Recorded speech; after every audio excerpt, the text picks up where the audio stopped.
ప్రభువైన యేసుక్రీస్తు నామములో మీ అందరికీ షాలోం. లాజరు చనిపోయిన 4 రోజుల తర్వాత ఏం జరిగిందో తెలుసా? బేతనియ అనే గ్రామంలో మార్తా, మరియా, వారి తమ్ముడు లాజరు నివసించేవారు.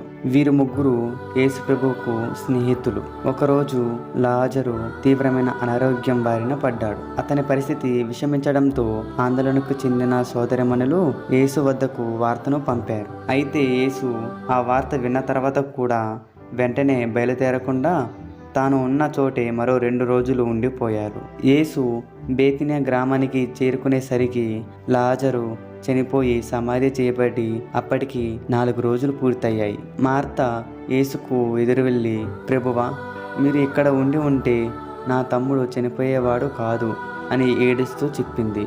అందుకు యేసు, నీ తమ్ముడు మళ్ళీ లేస్తాడు, పునరుద్ధానమును జీవమును నేనే, నా యందు విశ్వాసం ఉంచువాడు చనిపోయినను బ్రతుకును అని ఆమెకు ఓదార్పునిచ్చారు. ఆ తర్వాత మరియా యేసు పాదాల మీద పడి కన్నీరు మున్నీరుగా విలపించింది. వారి దుఃఖాన్ని, చుట్టూ ఉన్న వారి కన్నీళ్లను చూసి యేసు మనసు కలత చెందింది. ఆయన కూడా కన్నీళ్లు పెట్టుకున్నారు. యేసు వారందరితో కలిసి లాజరు సమాధి వద్దకు వెళ్ళారు.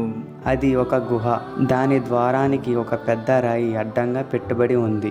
యేసు అక్కడ వారికి ఆ రాయిని పక్కకు తీయండి అని చెప్పారు. అప్పుడు మార్తా, ప్రభువా, అతను చనిపోయి 4 రోజులైంది, ఇప్పటికీ శరీరం వాసన వస్తూ ఉంటుంది అంది. అందుకు యేసు, నువ్వు నమ్మితే దేవుని మహిమను చూస్తావని నేను నీతో చెప్పలేదా అని ఆమెకు గుర్తు చేశారు.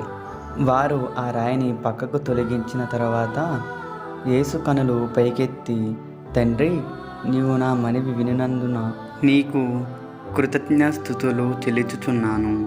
నీవు ఎల్లప్పుడూ నా మనవి వినుచున్నావని నేనెరుగుదును.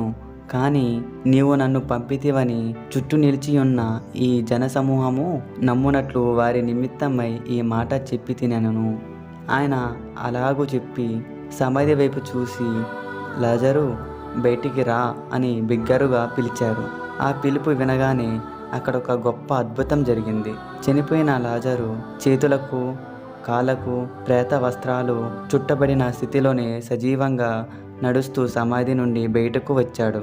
అక్కడున్న వారంతా ఆశ్చర్యంతో మూగబోయారు. యేసు, అతని కట్లు విప్పి వెళ్ళనివ్వండి అని చెప్పారు. ఈ అద్భుతాన్ని చూసిన చాలామంది ప్రజలు యేసును విశ్వసించారు. మరణంపై సైతం దేవునికి సంపూర్ణ అధికారం ఉందని మరియు విశ్వాసం ద్వారా ఏదైనా సాధ్యమని ఈ అద్భుతం నిరూపించింది. ఇలాంటి మరిన్ని విషయాల కోసం మన బైబిల్ విత్ రత్న ఛానల్ను సబ్స్క్రైబ్ చేసుకోండి. God bless you and thank you for watching.